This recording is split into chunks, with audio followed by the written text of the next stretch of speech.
अल्फाज अलोही अलोही या इलाही इलाही यूज हुए हैं, ये अरामी ज़बान से लिए गए हैं और जिसके मतलब है कि ऐ मेरे खुदा, और लमा शबक्तनी यानी कि तूने मुझे क्यों छोड़ दिया। इससे हमें जुदाई पता चलती है, जाहिर होती है कि उस वक्त बाप में और बेटे में जुदाई आ चुकी थी जब यीशु मसीह ने ये अल्फाज सलीब पर अदा किए। इसीलिए ये अल्फाज जो है ये बड़ी पावर और मायने खेज है, क्योंकि इसमें एक गहरा राज छुपा हुआ है कि क्या वाकई बाप ने अपने बेटे को छोड़ दिया था। क्योंकि यीशु मसीह ने तो अपनी पूरी जिंदगी में हमेशा कहा कि मैं बाप में हूं और बाप मुझ में है। अब अगर हम सलीबी मौत को देखें तो सलीबी मौत जो थी उस वक्त ये लानती मौत थी, ये आम मौत नहीं थी और ना ही ये आम लोगों को दी जाती थी। ये मौत उनके लिए इस्तेमाल की जाती थी जिन्हें नहायत ही रद्द किया जाता था, जिन्हें नहायत ही गुनहगार समझा जाता था और जिन्हें पस्त हाल समझा जाता था। और ये सबसे पहले फनीकियों ने शुरू की सलीब पे मौत देना, उसके बाद ये रोमियों ने इसको बाज़ाब्ता तौर पर एक कानून के तौर पर इसे अपना लिया। और जब उन्होंने अपनाया तो उन्होंने इस सलीबी मौत को किन के लिए अपनाया?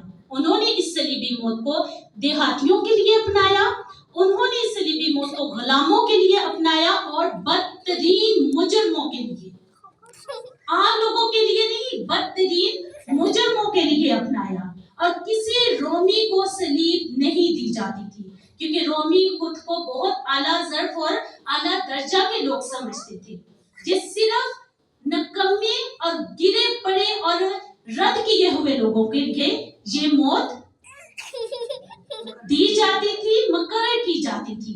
अब आप सोचें कि हमारे मसीह यीशु ने कैसी मौत हमारे लिए कबूल की, ऐसी मौत जो कि बदतरीन लोगों को दी जाती, हालांकि उन्होंने तो कोई गुनाह ना किया था, वो तो रद्द किए जाने वाली शख्सियत ही ना थे, लेकिन फिर भी उन्होंने ऐसी मौत सिर्फ और सिर्फ हमारे गुनाहों की खातिर कबूल कर ली। अब अगर देखा जाए तो यीशु मसीह के जिस्मानी और रूहानी दुख गतसमनी बाग से शुरू होते हैं।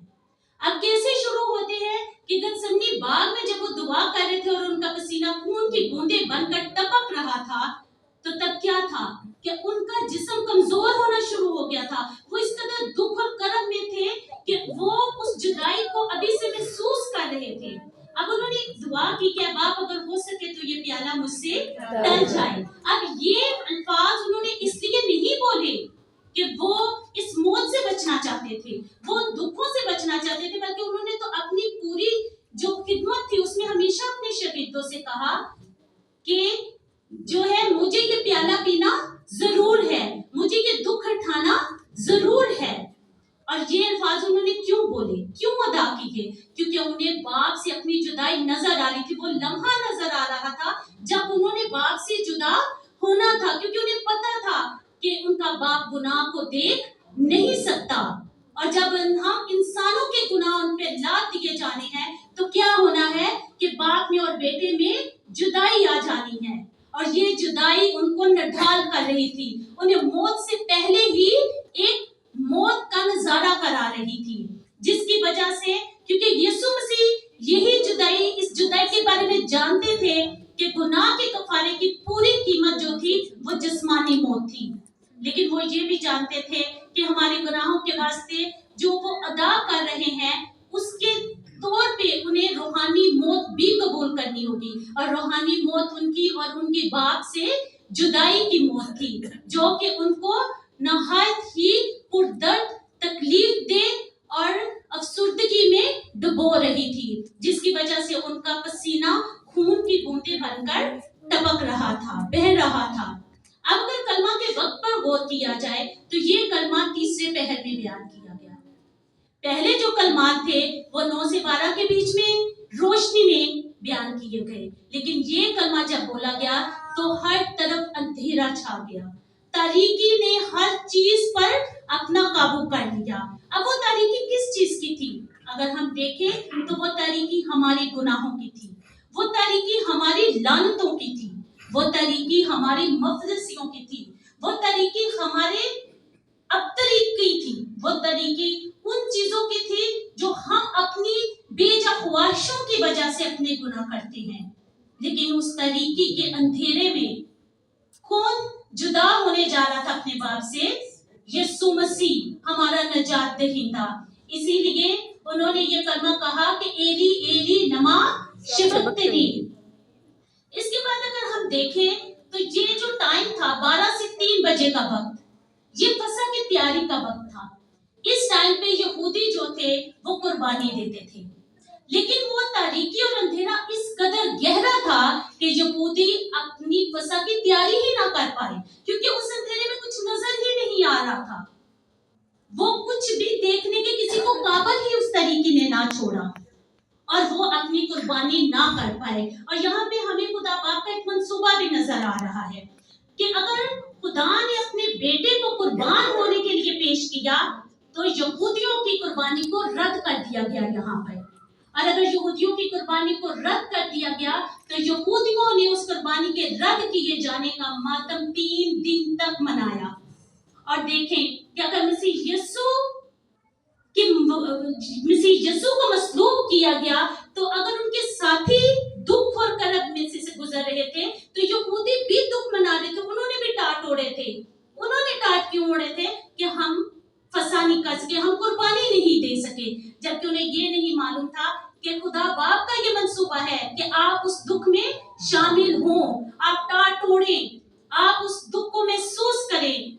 और जिस तरह मेरे लोग उस दुख को महसूस कर रहे हैं कि उनका जो है मसीहा, उनका निजात दहिंदा उनसे जुदा हो गया है, बाकी लोग भी, यहूदी भी इस चीज को महसूस करें।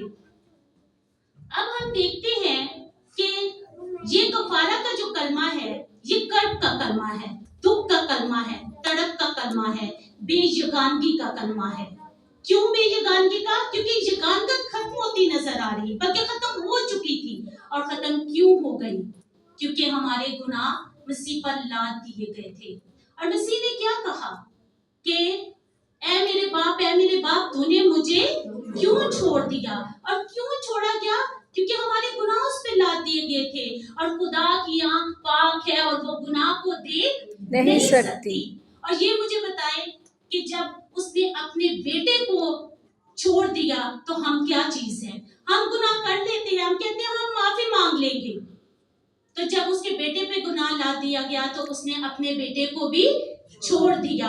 यही बात है, गौरतलब बात है कि हम छोटी छोटी चीजों को गौर व फिक्र नहीं करते और हम इन चीजों को कहते हैं कोई बात नहीं, खुदा माफ करने वाला है। खुदा बेशक माफ करने वाला है, लेकिन उसकी आंख पाक है और वो गुनाह को नहीं देख सकती। जहां गुनाह होगा वहां से खुदा मुंह मोड़ लेगा। अगर उसने अपने बेटे से मुंह मोड़ लिया तो हम क्या चीज है? इसलिए आज अपनी जिंदगियों पे गौर करें कि हम कहाँ खड़े हैं। अगर खुदा ने हमसे मुंह मोड़ दिया तो ये जो जिंदगी है, हम जिसे जिंदगी कहते हैं, ये जिंदगी नहीं, ये मौत से भी बदतर है। इसलिए हमें सोचना चाहिए, क्योंकि उसने दुख सहा ताकि हम सुख पा सके, उसने गम खाए ताकि हम खुश हो सके, उसने खून बहाया ताकि हम निजात पा सके, उसने कोड़े खाए ताकि हम आजाद हो सके, उसने लानती मौत कबूल की ताकि हम बबरकत ठहर सके। इस बरकत को अपनी जिंदगियों में महसूस करें और आज यहाँ से बबरकत होकर जाए। बहुत बहुत शुक्रिया।